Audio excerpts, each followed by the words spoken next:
Hello friends, हम पढ़ रहे थे linear differential equation with constant coefficient. ये हमारा कांस्टेंट कोफिशिएंट, ठीक है। इस टाइप की इक्वेशन हमारी कैसे होती है? A naught D N plus A one D N minus one plus plus A N Y equal to Q, ठीक है। इस टाइप का सॉल्यूशन हमने देखा था C F plus particular integral, ठीक है। सी एफ फाइंड करने के लिए हमने इस क्यू को 0 लिया था, फिर हम सी एफ फाइंड करते हैं, फिर इसका अलग केस होता है एक पर्टिकुलर इंटीग्रल निकालना जो हम क्यू से फाइंड करते हैं, ठीक है। अभी हमने पहले वाली 2 वीडियोस में सी एफ निकालना सीखा था। उसके 4 टाइप्स होते हैं। पहले इसके लिए हमें क्या करना होता है? ऑक्सिलरी इक्वेशन बनानी होती है। ऑक्सिलरी इक्वेशन बनाने के लिए हमें डी रिप्लेस बाई एम करना होता है, डी रिप्लेस बाई एम। फिर जो हमारे रूट्स आते हैं तो उसके 4 केस थे। फर्स्ट, अगर हमारे रूट्स रियल और इक्वल होते हैं तब हमारा सीएफ होता है, तब हमारा सीएफ क्या होता है? सेकंड था रूट्स रियल और डिस्टिंक्ट, ये फर्स्ट क्या था, ये सेकंड क्या था, मतलब ये केस होते हैं। थर्ड था रूट्स इमेजिनरी, मतलब कॉम्प्लेक्स रूट्स होते हैं, डिस्टिंक्ट। फोर्थ था रूट्स इमेजिनरी और रिपीटेड, ठीक है। एक हमने सब केस था, वो था अगर रूट्स हमारे alpha plus minus root beta type है, मतलब होते तो ये रियली रूट है बट ये इमेजिनरी टाइप के होते हैं।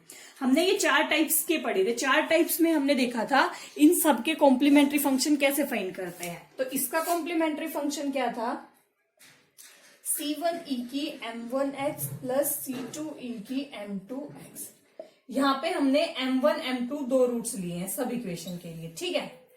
नहीं इक्वल है, ये मैंने इसका लिख दिया, ये इसका है, ठीक है। अगर डिस्टिंक्ट है तो m1 m2 2 root C1 e की mx। इक्वल के लिए क्या था? C1 प्लस C2x e की पावर m1x। इसमें m1 इक्वल टू m2 होता है, इसमें तभी तो इक्वल हुए ना, दोनों इक्वल होते हैं इसमें, तभी इसका ये होता है। रूट्स अगर इमेजिनरी है और डिस्टिंक्ट है मतलब alpha plus minus iota beta type के हैं। इसके लिए हमारा क्या होता है? C F e raise to power alpha x real part, C1 cos x plus C2 sine beta x. यहाँ पे भी बीटा है, मतलब यहाँ पे इमेजिनरी पार्ट, यहाँ पे रियल पार्ट। रिपीट हो रहे हैं तो था e की power alpha x C1 plus C2x cos beta x plus C3 plus C4x sign beta x. Same procedure है। ये सब हमने देखे थे। इन सब के अच्छे से समझने के लिए और इनके एग्जांपल्स देखने के लिए आप प्रीवियस वीडियो देख लेना, मैं उसका लिंक आपको डिस्क्रिप्शन बॉक्स में दे दूंगी। तो ये तो हमने सीखा था कि सीएफ हम फाइंड कैसे करते हैं, ठीक है। अब हमें किसी इक्वेशन में अगर इक्वल टू 0 है तो हमें सिर्फ सीएफ ही फाइंड करना, तो वो तो इतने से हो जाएगा। बट फिर अगर हमारे इक्वल टू क्यू दिया है, जैसे non homogeneous equation type equation कुछ होती है, उस टाइप के लिए हमें पर्टिकुलर इंटीग्रल निकालना है। तो हम देखेंगे अभी कि नेक्स्ट पर्टिकुलर इंटीग्रल हम कैसे फाइंड करते हैं। इसके भी 4-5 केसेज हैं, हम सबकी शॉर्ट ट्रिक्स देखेंगे। अगर ऐसा है तो हम डायरेक्टली पुट करके सेकंड्स में क्वेश्चन निकाल सकते हैं, ठीक है। वरना पूरा मेथड में जाएंगे, प्रूफ वगैरह हमें करने की जरूरत नहीं है, क्योंकि एग्जाम्स में IIT एग्जाम CSI इन सब में आता है। ये इतना डायरेक्टली हम करने लगे तो पेपर में सारा टाइम निकल जाएगा, तो हमें शॉर्ट ट्रिक से चलना होगा, ठीक है। इससे पहले मैं एक थोड़ा सा कॉम्प्लिकेटेड क्वेश्चन है, उसको आपको दिखाते हैं कि सीएफ कैसे फाइंड करते हैं। अगर थोड़ा सा घुमा फिरा के क्वेश्चन दे देता है, जैसे 4th पावर में दे दिया, 5th पावर में दे दिया, पहले हम वो क्वेश्चन करेंगे, फिर हम पर्टिकुलर इंटीग्रल निकालना देखेंगे। D square plus 64y equal to 0। आपको ये तो पता है ना कि यहाँ पे d equal to D by D x होता है, ठीक है। ये मैंने पहले वाली वीडियो में बताया था आपको। तो इसके लिए हमें पहले क्या होता है? सबसे पहले हमें ऑक्सिलरी इक्वेशन बनानी होती है। ऑक्सिलरी इक्वेशन के लिए हमें d को m से रिप्लेस करना होता है, ठीक है। तो हमारी इक्वेशन क्या बन जाएगी? m square plus 64 equal to 0। ये 4 2 नहीं, पावर 4 है, ठीक है। अब अगर हमारी पावर 4 होती है तो उसके रूट्स फाइंड करना थोड़ा सा डिफिकल्ट होता है। 2 के लिए तो हम इजिली कर लेते हैं। तो हम इसे स्क्वायर में पहले स्क्वायर रूट बनाएंगे। तो ये m2 का स्क्वायर, हमें पता है 8 का स्क्वायर होता है। आपको स्क्वायर रूट बनाने या फैक्टर बनाने ऐसी इक्वेशन आती होगी। इसके लिए हमें क्या करना होगा, -16m स्क्वायर ऐड करना होगा और ये माइनस ऐड करना होगा। ये बन गया, इनमें से कोई भी एक इक्वेशन ले लो, ये वाली ले ली, m स्क्वायर प्लस 8 का स्क्वायर। ठीक है, ये एक्स्ट्रा बच गया, -4m का स्क्वायर इक्वल टू 0। हमारी ये इक्वेशन बन गई। स्क्वायर में हमने ये टर्म बनानी थी ना मेन, ये बन गई। अब ये हमारा है, यहां पे क्या लगेगा, ये है ए स्क्वायर माइनस बी स्क्वायर, ये बी स्क्वायर। तो इसका फॉर्मूला क्या होता है, ए माइनस बी ए प्लस बी। ये रूट्स निकालने का मेथड है फोर्थ इक्वेशन का, तभी मैंने ये एग्जांपल लिया है।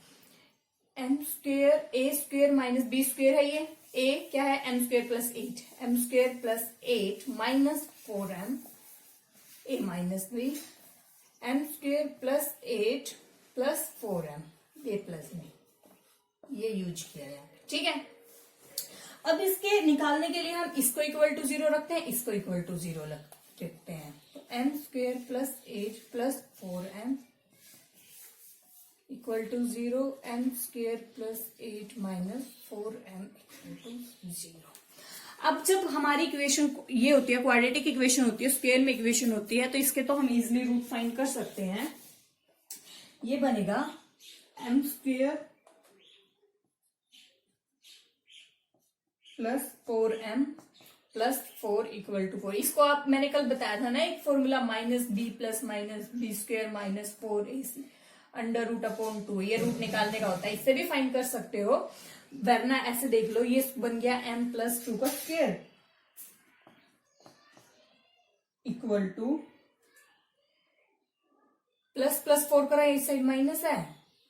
ठीक है, -4 को मैंने बताया था, आप यहाँ पे तो -4 ही लेके चलो, m प्लस 2 हो गया। -4 का अंडर रूट वो होता है हमारा प्लस माइनस 2 आयोटा। ठीक है, या यहाँ पे भी पुट कर सकते, जैसे 4 आयोटा स्क्वायर की वैल्यू होती है -1, तो ये 4 आयोटा स्क्वायर। ठीक है, अब 4 आयोटा स्क्वायर में अंडर रूट करने की जरूरत नहीं होती, यहाँ पे डायरेक्ट आ जाता प्लस माइनस 2 आयोटा।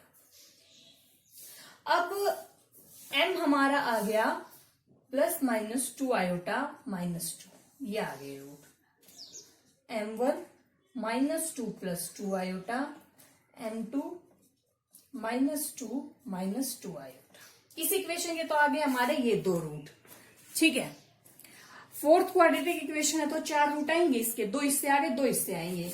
ये हमें डायरेक्ट पता है, ये भी ऐसे हो जाएगा, m square minus 4m plus 4 equal to -4। ये 4 प्लस 4 8 होता है ना, इसलिए उस साइड जाके माइनस हो रहा है। इसको भी ऐसे सोल्व कर लो, इसमें सिर्फ यहाँ पे -2 का स्क्वायर आ जाएगा, जहां पे ये प्लस था। ये तो आपको पता है ना सबको, a प्लस बी का होल स्क्वायर होता है, ये a स्क्वायर plus B square plus 2ab। अगर यहाँ पे माइनस होता है तो यहाँ पे माइनस होता है, वही आइडेंटिटी यूज हो रही है यहाँ पे। -4 आयोटा स्क्वायर, तो m-2 equal to plus minus 2 iota, m equal to 2 plus minus 2 iota. m3 आ गया 2 प्लस 2 आयोटा, m4 आ गया 2 माइनस 2 आयोटा। ठीक है, अब ये तो निकाल लिए हमने रूट्स। हमने देखा चारों के चारों रूट्स हमारे इमेजिनरी रूट्स हैं। मैं इसे रफ कर देती हूं यहां पे, फिर हम इसका CF लिखेंगे। ठीक है, हमारे रूट्स क्या आए हैं, m1 आया है -2 प्लस 2 आयोटा, m2 आया है -2 आयोटा, या ये कॉन्जुगेट पेयर में ही आएंगे ना, ये तो वो रूट्स होंगे। m3 2 plus 2 iota. अब मैंने कॉम्प्लेक्स फॉर्म का आपको CF निकालना बताया था। डिस्टिंक्ट रूट्स हैं, ठीक है, डिस्टिंक्ट रूट्स के लिए कोस वाली फॉर्म में आएगा। तो पहले हम इससे लिखते हैं, C1 पहले आएगा एक्सपोनेंशियल की पावर, रियल पार्ट है -2, तो -2x, C1 cos 2x, C2 sin 2x, 2 imaginary part लिखते हैं ना ऐसे, प्लस अब इससे लिखेंगे e की power 2x c3 cos 2x plus c4 sin 2x, ये आ गया इसका CF। ठीक है, सिर्फ चेंज अलग अलग डिस्टिंक्ट रूट है ना, मतलब यहाँ पे तो साइन का ही फर्क है तो डिस्टिंक्ट 2 और -2 अलग अलग हो गए, तो ये रियल पार्ट प्लस ये इस तरह से हम इस टाइप का इक्वेशन करते हैं। सीएफ निकालना बहुत आसान है, बस आपको पता होना चाहिए किस रूट्स के लिए कैसे निकालते हैं। मेन इस इक्वेशन में क्या था, ये रूट्स निकालने बताए थे मुझे कि अगर ऐसा फोर्थ आ जाती है इक्वेशन तो उसको कैसे सोल्व करके रूट्स फाइंड करते हैं, और अगर डिस्टिंक्ट रूट आते हैं तो सीएफ हम ऐसे निकालते हैं। ठीक है, अगर आपको सीएफ निकालने में, कॉम्प्लीमेंट्री फंक्शन निकालने में किसी भी क्वेश्चन में कोई डाउट हो तो आप मुझे कमेंट सेक्शन में मैसेज कर सकते हो, क्वेश्चन भेज सकते हो, कोई भी डाउट हो मैं आपको सोल्व करके बता दूंगी। तो ये तो सारा था सीएफ निकालने का तरीका, कैसे सीएफ निकालते हैं, किस क्वेश्चन का कैसे निकलता है। अब हम देखते हैं पर्टिकुलर इंटीग्रल। पर्टिकुलर इंटीग्रल कैसे निकालते हैं, पीआई, तो अब वो देखते हैं। पर्टिकुलर इंटीग्रल, इसका स्पेशल अलग से क्वेश्चन भी आ जाता है, गेट वगैरह में तो डायरेक्ट पूछ देते हैं कि पर्टिकुलर इंटीग्रल फाइंड करो। तो हम इसका फर्स्ट केस देखेंगे। The equation can be written as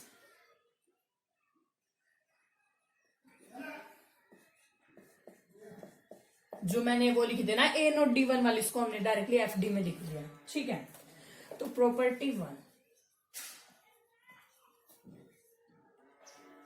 ये आपको याद रखने होंगे। व्हेन x, जो यहां पे x होता है उसके बाद यहां पे x है, x is of the form e की पावर ax।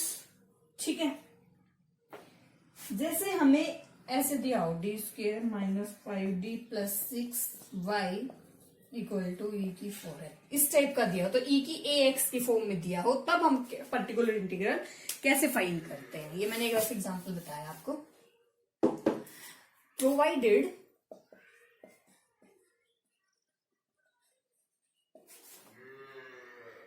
fa ≠ 0। ठीक है, मतलब इसमें अगर हम a पुट करें वो ≠ 0 होना चाहिए। देन पीआई होता है हमारा 1/fdx, ऐसे करके हम फाइंड करते हैं। ठीक है, अब 1/fd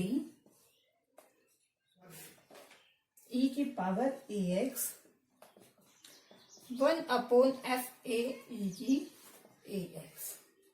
ठीक है, हमारा यहाँ पे क्या है, fa ≠ 0। करना क्या है इसमें, हमें जो भी यहाँ पे अगर e की पावर ax फॉर्म का है तो 1/fd है, सिर्फ d की जगह जहां जहां पे भी d है वहां पे a है जो यहाँ पे, वो रिप्लेस कर देना है। ध्यान ये रहे कि जो 1/fa है जो हमारा, वो 0 नहीं बनना चाहिए। अगर वो 0 होता है तो उसका हमारा एक अलग केस होता है। इसका मेन क्या है, जब यहाँ पे 0 नहीं हो रहा तो सिर्फ हम ये फाइंड करेंगे और फिर ये हमारा पर्टिकुलर इंटीग्रल आ जाएगा। इसका मेन मोस्ट इंपोर्टेंट चीज क्या है, रिप्लेस d by a। अब आपको ये हो रहा होगा कि ये वैसे आता क्यों है, पता है हम इसे कैसे करते हैं, डिवीजन उसका वही होता है। जैसे हम इसका, जैसे ये इसका कोई रूट होता है तो हम इसमें क्या आता है, d, ये आता है d, डिफरेंशिएशन ही होता है ना यहाँ पे, तो एक्सपोनेंशियल का हम डिफरेंशिएट करते हैं तो आगे a ही आता है और सेम रूट रहता है, इसीलिए हम इसी क्वेश्चन में सिर्फ a चेंज करते हैं। ठीक है, ये तो पूरा प्रोसीजर होता है, आपको इतने सब प्रूफ वगैरह में कुछ नहीं जाना है। सिंपल हमें ये चीज याद रखनी है, अगर इस टाइप का x दिया है तो पर्टिकुलर इंटीग्रल में जो हमारा fd होगा उसमें सिर्फ d को a से रिप्लेस करने पे ये हमारा इसका पर्टिकुलर इंटीग्रल आ जाएगा। ठीक है, रिप्लेस बाय ए। इसका एग्जांपल लेते हैं तब आपको ज्यादा अच्छे से समझ आएगा। जैसे अभी लिया था मैंने वही लेते हैं, d² - 5d + 6y = e⁴x। ठीक है, तो हमें अगर सिर्फ पर्टिकुलर इंटीग्रल फाइंड करना है तो हम डायरेक्ट पर्टिकुलर करेंगे, अगर पूरी इक्वेशन दी है तो पूरा कंप्लीट सॉल्यूशन करेंगे। पहले हम सीएफ फाइंड करेंगे, तो सीएफ फाइंड करने के लिए हमें पहले ऑक्सिलरी इक्वेशन बनानी होगी। ऑक्सिलरी इक्वेशन के लिए डी को एम से रिप्लेस करना है, M square minus 5m plus 6, पहले जीरो लेके चलेंगे ऑक्सिलरी इक्वेशन में, ठीक है। इसके रूट्स बन जाएंगे -3m minus 2m plus 6 equal to 0, m minus 3 m minus 2, m1 आ गया 3, m2 आ गया 2। CF कैसे लिखे हैं हम, C1 e की 3x प्लस C2 e की 2x। ये आप प्रीवियस वीडियो में देख लेना, आपको पता लग जाएगा CF कैसे फाइंड करते हैं। ये तो आ गया CF, ये तो मैं अपने सीख गया। मेन है मैं पर्टिकुलर इंटीग्रल कैसे फाइंड करते हैं। इसके लिए मैंने बताया ये होता है हमारा FD, ठीक है। तो 1/FD D square minus 5D plus 6, यहां पे x लिख लेंगे, ठीक है। सिर्फ क्या चेंज करना है, D की जगह A पुट करना है। A है यहां पे 4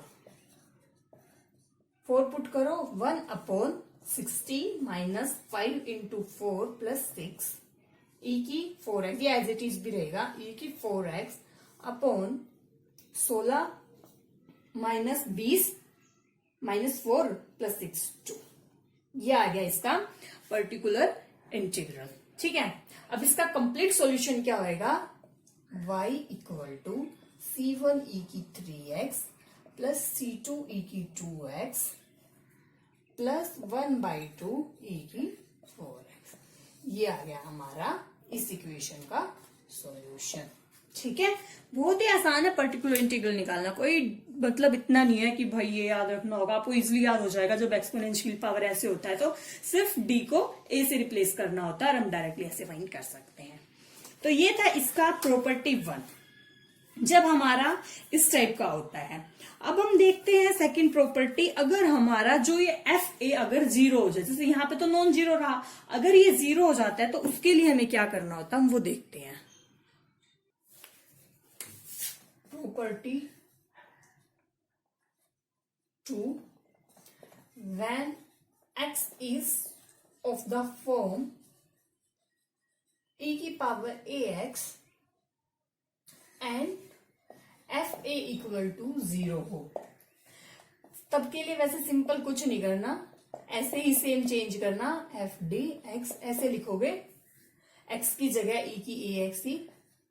अगर ये 0 हो रहा है तो वैसे इसका एक फॉर्मूला भी होता है याद रखने का, अगर हम फॉर्मूला देखें वो होता है 1/d माइनस ए की पावर आर ई की A X X R upon R factorial E की ए एक्स, ठीक है। वैसे तो होता है इसका पर्टिकुलर इंटीग्रल ये, इस तरह से हम फाइंड करते हैं। आर यहाँ पे जितने भी इक्वेशन जा रहा है उस टाइप से होता है, ठीक है। बट आपको इतने फंडे में पढ़ने की भी जरूरत नहीं है, मैं इसका एक इजी मेथड बताती हूँ आपको, जो शॉर्ट ट्रिक है। फॉर्मूला कई बार पूछना तो याद रख लेना, वरना ऐसा कुछ पूछते नहीं है, फॉर्मूला या लर्न करने की जरूरत नहीं है। आप इसके लिए सिंपली क्या करोगे, जो भी यहाँ पे इक्वेशन है उस इक्वेशन का नीचे वाले का डिफरेंशिएशन करोगे और x ऊपर मल्टीप्लाई करोगे, x upon F dash D E की ए आई, फिर a पुट करोगे। अगर फिर भी 0 आ रहा है तो एक पावर बढ़ जाएगी, a को डिफरेंशिएशन हो जाएगा, ठीक है। ये फॉर्मूला इसी से बना है वैसे, जैसे x की पावर r जितनी भी बढ़ता जाएगा उतना ही हमारा स्क्वायर क्यूब होता जाएगा, तो ये पावर r वही है, r फैक्टोरियल भी वही है क्योंकि डिवाइड में भी कुछ ना कुछ टर्म आएगी, e की पावर ए एक्स अपॉन ये एफ डैश डी, हम डिफरेंशिएशन करते ही जाएंगे तो वो तो हमारी इक्वेशन सॉल्व हो ही जाएगी, ठीक है। मेन तुम फॉर्मूले को भी ना याद रखो, सिर्फ ये चीज याद रखो, अगर ये 0 बन रहा है तो इसका डिफरेंशिएशन कर दो, ऊपर x से मल्टीप्लाई कर दो, फिर भी 0 हो रहा है तो एक और x से मल्टीप्लाई कर दो, इसका एक और डिफरेंशिएशन कर दो। इस तरीके से हम करते हैं। एग्जाम्पल से ज्यादा अच्छे से समझ आएगा आपको। एग्जाम्पल लेते हैं इसका। एग्जाम्पल है D square minus 4d plus 4y, ये एग्जाम्पल है, ठीक है। मैं डायरेक्ट पीआई बता रही हूं। हमें पहले क्या करना है, इसको ऐसे रिप्लेस करना है।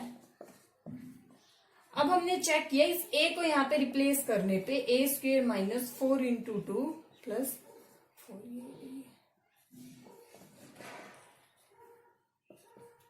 4 + 4 - 8, ये 0 बन रहा है। ठीक है, 0 बन रहा है तो हमारा केस फेल हो गया। अब फेल हो गया तो इसके लिए हमें क्या प्रोसीजर बताया है मैंने, इस इक्वेशन को डिफरेंशिएट करो और ऊपर x से मल्टीप्लाई, डिवाइड 2d - 4, बस जितनी बार डिफरेंशिएशन उतनी बार x मल्टीप्लाई। अब यहां पे फिर 2 पुट करो, x e 2x अपॉन 2 × 2 - 4, फिर ये 0 बन रहा है। ठीक है, तो इसको फिर रफ करके एक बार फिर डिफरेंशिएशन करो, यहां पे एक और x से मल्टीप्लाई, 2x² / 2 e 2x। ठीक है, इजिली निकाल दिया। फॉर्मूले से भी डायरेक्ट निकाल सकते हो। फॉर्मूला क्या बताया था, XR upon R factorial e ax। x की पावर r क्या है, यहाँ पे 2 है, यहाँ पे 2 upon 2 factorial e 2x। 2 factorial 2 होता है, सेम आया फॉर्मूले से भी। फॉर्मूले में लर्न करना पड़ेगा, फॉर्मूले के झंझट में फंसना ही नहीं है हमको। डायरेक्ट करो, इस इक्वेशन का डिफरेंशिएशन करो, एक x से मल्टीप्लाई करो, फिर भी अगर 0 आ रहा है तो एक और x से मल्टीप्लाई करो, इसका डिफरेंशिएशन करो। यहाँ पे तब तक नॉन जीरो ना बन जाए तब तक ऐसे ही करते रहो, और मेन ये रखना ही है कि डी को ए से रिप्लेस करना है। तो इस तरह हम इसका पर्टिकुलर इंटीग्रल फाइंड करते हैं। तो ये थे फ्रेंड्स 2 प्रॉपर्टी, इसके हम और क्वेश्चंस भी करेंगे अगर आप। तो थैंक यू फ्रेंड्स, वीडियो को अच्छी लगी तो आपको लाइक करना, चैनल को सब्सक्राइब करना मत भूलना। Thank you.